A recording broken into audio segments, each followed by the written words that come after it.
Hello, my name is Brandon and welcome to Retro Reactions, a place where I experience amazing music from the 70s, 80s, and 90s for the very first time.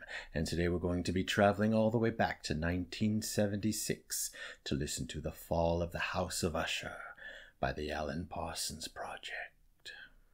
Really excited for this one. Looks like it's a 5-part suite, just around 16 minutes or so. Really excited for a nice long song. Who knows where it's going to take us, but I know it's going to be very, very dark, based on the works, of course, of Edgar Allan Poe, and includes an orchestra. And again, really excited to see what they give us. I think it's going to be very dark, very emotional, very intense, no doubt. Not just because of the story it's based off of, but because it's the Parsons Project. And I love their intense music, and I love when they use orchestra. So let's check it out. And if you're new here, welcome. Don't forget to hit that subscribe and like button as well as the notification bell to join the Retro Reactions crew, where it's all amazing music all the time. Here we go. Shadows of shadows passing. It is now 1831, and as always, I am absorbed with a delicate thought.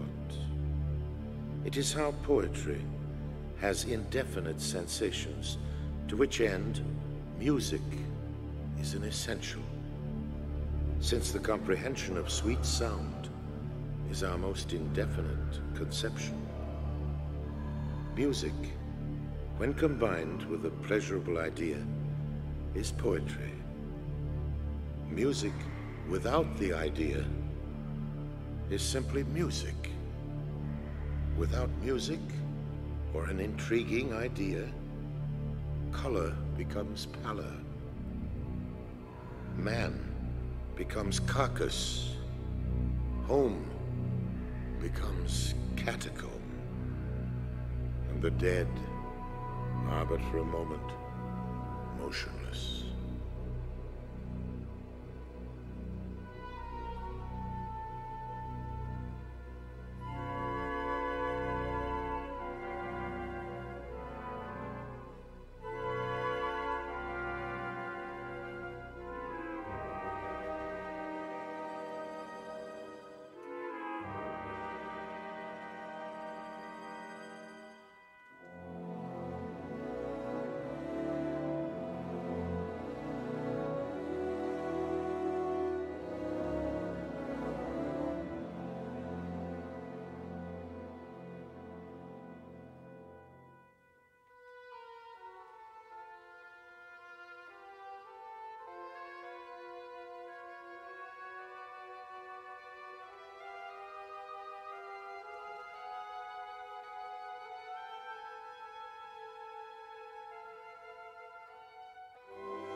Wow.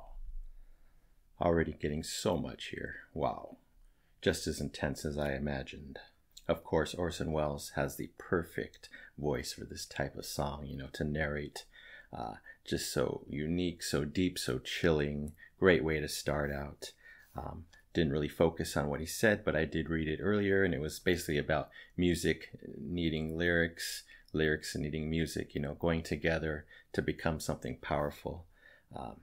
During that section, there was some chilling background noises way in the back, very hard to decipher. They sounded non-human, started setting this eerie ghost-like tone right from the start.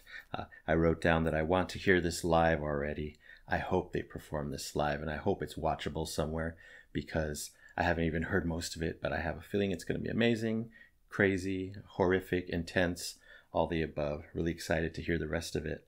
The orchestra came in, everything picked up.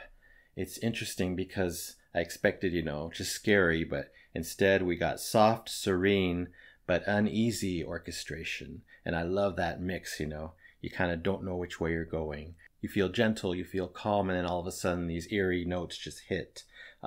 It became sweeping for a moment, and then right back to chilling. I love that change back and forth in the tone there, in the emotions there. Wow, let's continue.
Not sure if we're going to get a transition there, so I wanted to pause a few seconds early. I'll go back about 10 seconds. Going back to the second half of the first section called Prelude, many deep, dark bass notes. I think they were using a double bass at one point, just so forefront, so loud, so impactful, just was cutting at my soul, cutting at my heart. I kind of read something about this, but is that whole first section, Prelude, directly taken from a classical composer, possibly Debussy? If any of you know, you can let me know. I think that section was from somewhere else. I don't know if they changed it up at all. And then possibly the last 4 sections are strictly their own music. Let me know if that's right. But anyway, great stuff here. The orchestration, amazing, magical at times. You know, sometimes it felt dark, but sometimes it felt really epic, magical, even somewhat positive.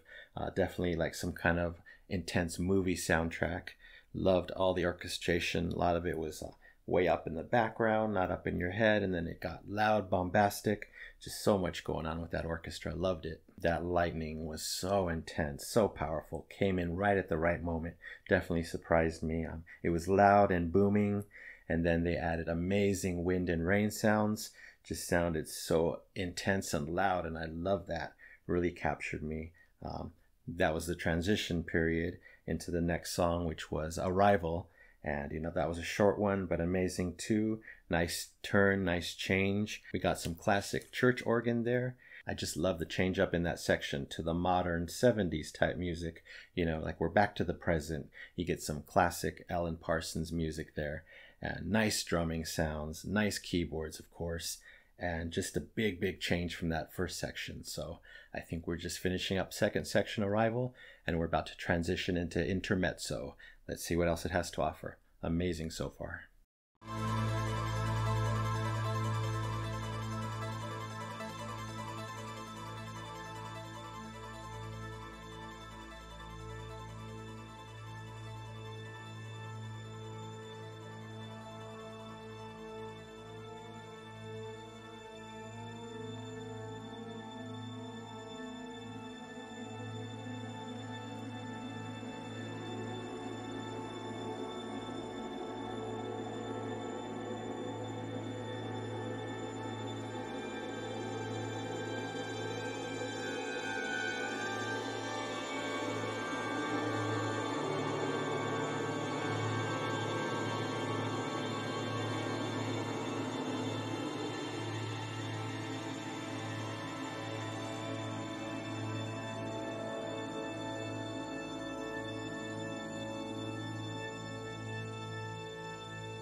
go back and hear that part again. This whole section is string heaven, stringed instrument heaven.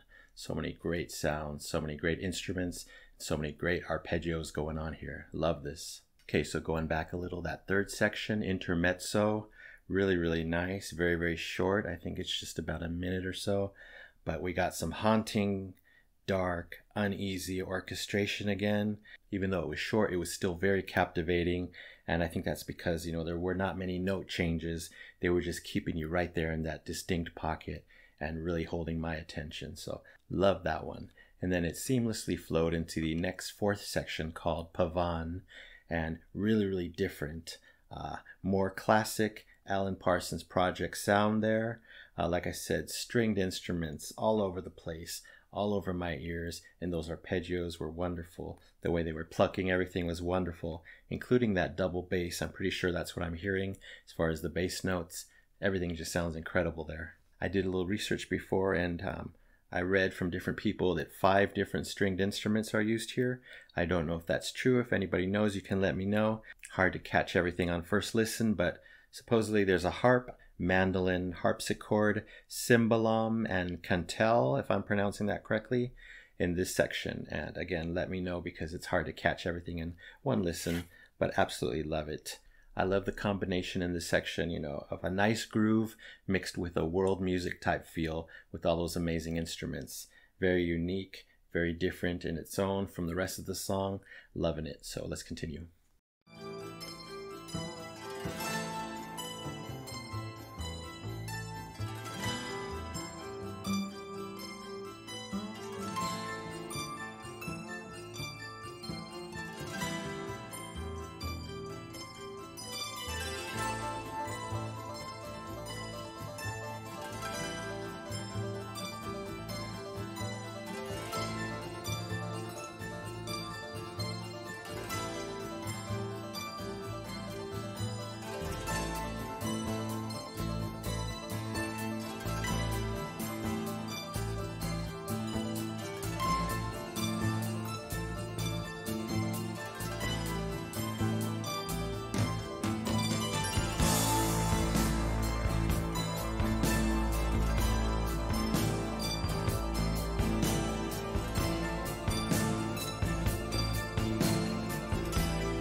So the second half of Pavan sounded just as nice. I love that they added a nice drum beat, you know, in that last half, just to ramp up everything and give it some variation. Then we got some great choir sounds in the background, very, very intense by that point. And then again, another seamless transition into the last section called Fall. That one was very short, just under a minute long, but wow, probably the most intense, the most uneasy section of the whole piece. Wow. I got cacophony, destruction, and utter terror just from that 51 seconds of music. Wow. They even made it sound like a scream was happening with one of the instruments in the background. Heard that a couple of times. Very, very disturbing music there, but it fit perfectly as the climax to this horrific tale. Basically, that last section sounded like your worst nightmare in the depths of hell. But just as a whole piece, this was so incredible, so intense, so emotional, so many different turns here, different variations in sound, emotions. They were extreme differences, you know, from this amazing orchestra transported to the 70s and back to just horrific timeless music to this amazing, you know, European type music with the stringed instruments. Just so much here. Incredible. I expected it to be. So as expected, I love this one, as I knew I would, and as I know that I'm going to love the rest of this album, even though I haven't heard it yet. But the ones that I've heard have been incredible, so excited to hear the rest for sure. It's going to happen. So I'm definitely giving this one the Epic Platinum Record Award. Yes, for the Fall of the House of Usher Suite from 1976 by the Alan Parsons Project. Thank you so much, Alan Parsons and Eric Wolfson, anyone else involved, for your creative genius here. And of course, a special mention for Edgar Allan Poe and all his amazing work, which I'm not too familiar with, but I'm just so glad that they embodied it in this whole album for sure. All right, that's it for now. Thank you so much for watching, especially if you made it here to the end. I'm sure this is going to be a long one, but loved every second of it. Anyway, don't forget to subscribe, like, and comment down below if you wish to chat about this amazing suite or anything Alan Parsons Project. Would love to hear your input. Just absolutely adore this band. So you take care, stay safe, stay hydrated, and remember to let peace, calm, and light into your day and night. And I'll see you next time in the past.